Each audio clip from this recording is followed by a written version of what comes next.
역대기는 몇 권의 다른 책들과 함께 포로에서 돌아와 이제 이스라엘을 재건하는, 그러니까 예루살렘을 재건하는 재건 공동체에게 주어진 책이죠.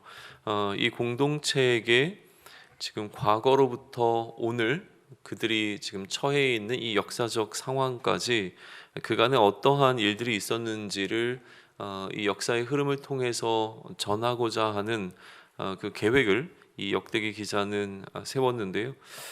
그렇다면 이러한 방식을 통하여서 지금 무엇을 이 재건 공동체에게 알려주고자 했는가라고 하는 것을 우리는 주목하면서 이 역대기를 좀 살펴보면 좋겠습니다. 공동체가 과거로부터 오늘에 이르기까지 어떠한 일이 있었는지에 관한 역사적 사건을 들려주는 것을 통하여 이들에게 어떠한 하나님의 메시지를 전하기를 원했는가라고 하는 부분이죠. 역사를 다뤄가는 방식은 여러 가지가 있을 텐데 특별히 이 역대기 같은 경우에는 사건을 중심으로 기록했다기보다는 열왕기와 마찬가지로 왕들을 중심으로 기록하는 방식을 선택을 합니다.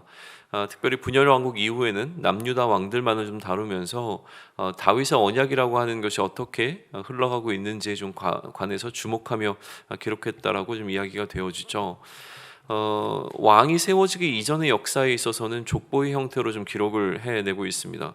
그래서 오늘 역대상 1장부터 이제 아마 9장까지 좀 이어지게 될 텐데요. 우선 1장만 놓고 보게 되어진다면 아담부터 노아의 아들들까지의 어떤 그 흐름을 먼저 좀 기록하면서 역대기를 시작하고, 그리고 이 노아의 아들들 가운데서 야베스 자손을 먼저 기록하고, 그리고 8절부터 16절까지는 함의 자손에 관하여, 그리고 17절부터 23절까지는 셈의 자손에 관한 이야기를 좀 기록해내고 있습니다.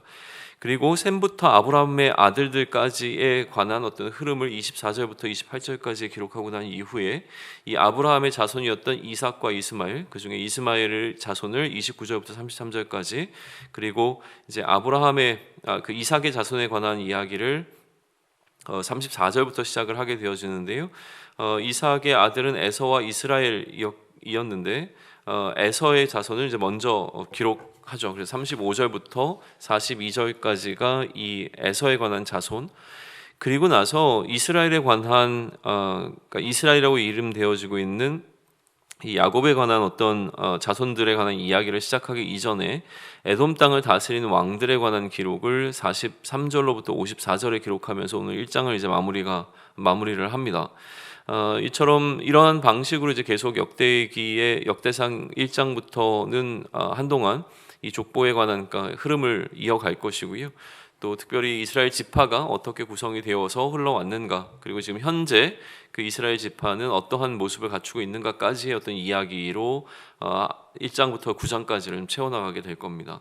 아까도 이야기했지만 지금 이스라엘이 처해 있는 상황은 일상적인 상황은 아니었습니다. 이미 포로로 끌려가고 난 다음부터 이스라엘의 상황은 비상한 상황이 되었죠. 그리고 특별히 포로에서 돌아와 이제는 재건을 해야 되는 재건 공동체로서의 어떤 삶을 살아갈 때에 이 역대기라고 하는 것은 재건 공동체의 사명을 종료할 목적으로 그들이 해야 할 일을 잘 감당하기 위하여 그들을 응원하고 또 격려하기 위한 목적으로 쓰여진 것이 맞다고 한다면, 역대기 기자가 선택한 방식은 오늘에 이르기까지 이들의 역사를 알려주는 것입니다. 이 역사를 통해서 우리가 얻을 수 있는 유익은 과연 무엇인가라는 질문을 좀 던져볼 필요가 있을 것 같아요. 기본적으로 역사라고 하는 것은 우리의 뿌리를 찾아서 이 뿌리에 관한 흐름이 어떻게 흘러왔는가를 살펴볼 수 있는 기회를 제공해 주죠. 그러다 보니까 이들의 민족성을 좀 고취시키고, 이 민족성을 고취시킨 것을 통하여서 이스라엘이라고 하는 이 정체성이 하나님의 선택을 받은 민족이라고 하는 사실을 다시 한번 증명해 주게 되어줍니다. 그러므로 다시 시작하는 공동체에게 이들이 여전히 하나님의 계획 안에 또 하나님의 약속 안에 머물러 있다라고 하는 사실을 알려주는 것이 이 역대기가 주고자 하는 유익일 것입니다. 그런데 이들의 뿌리를 하나님께서 처음으로 선택하신 그 아브라함, 그래서 그 아브라함과 맺은 언약으로부터 출발하는 것이 아니라 지금 역대기 기자는 아담까지 끌고 올라가고 있다는 사실에 대해서 오늘 우리는 역대기 1장을 묵상하면서 좀 주목해 보면 좋겠습니다. 아담까지 끌고 간다라고 하는 것은 다윗의 후손이 다스리는 왕국이 단지 아브라함만의 자손을 위한 것이 아니라는 사실을 알려준다라고 해석이 되어집니다. 전 인류 가운데서 특별히 선택된 사람들이 이스라엘 백성들입니다. 그리고 이 이스라엘 백성들에 대한 선택을 이야기하기 이전에 하나님께서는 선택된 사람들을 통하여서 하나님의 일하심을 흘러가게 하셨다라는 사실을 지금 계속 보여주고 있는 것이죠. 아담으로부터 하나님의 관심은 어떻게 흘러가고 있는가라고 하는 사실을 계속 보여주면서 지금은 그 하나님의 선택이라고 하는 것이 현재 이 책을 받아들게 되어지는 재건 공동체까지 이르러왔다라고 하는 사실을 보여주고자 하는 것이죠. 무너진 예루살렘을 재건하는 이 재건 공동체의 수고가 선택받은 백성이라고 불렸던 이스라엘 안에서도 특별히 선택받은 자들을 위한 사명이라고 한다면, 이 회복이라고 하는 것은 단지 이스라엘만을 위한 것이 아니라 전 인류적인 사건이 될 것이라고 하는 의미를 이렇게 부여하고 있는 것으로 볼 수 있습니다. 그렇기 때문에 선택이라는 주제로 오늘 본문을 살펴보고, 선택이라는 주제로 이 역대기를 계속 살펴볼 수 있으면 좋겠는데요.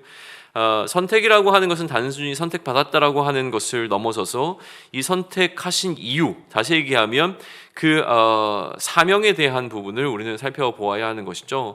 선택을 받았다라고 하는 것은 단순히 그냥 선별되었다라고 이야기하는 것이 아니라 하나님께서 의도와 목적을 가지고 이들을 선택하셨기 때문에 이 선택된 자들에게는 그 일을 감당해야 하는 책임이 있다라고 하는 것인데요. 그렇다면 하나님께서는 왜 이스라엘을 선택하셨는가, 또 지금 이 재건 공동체를 어떻게 선택하셨는가를 살펴보는 가운데 하나님께서 왜 나를 선택하셨는가라고 하는 그 질문 앞에 우리가 설 수 있으면 좋겠습니다. 그리고 우리는 그 하나님의 선택 앞에 합당한 삶을 살고 있는가 라고 하는 이 질문 앞에 우리가 우리를 다시 한번 내어놓음으로 말미암아 선택받은 자가 살아내야 하는 그 사명의 삶에 대하여 우리는 어떻게 살고 있는지 다시 한번 돌아보고, 그 가운데 하나님께서 우리에게 주시는 마음이 있다면 그 마음에 잘 반응할 수 있는 오늘이 되기를 소망을 합니다.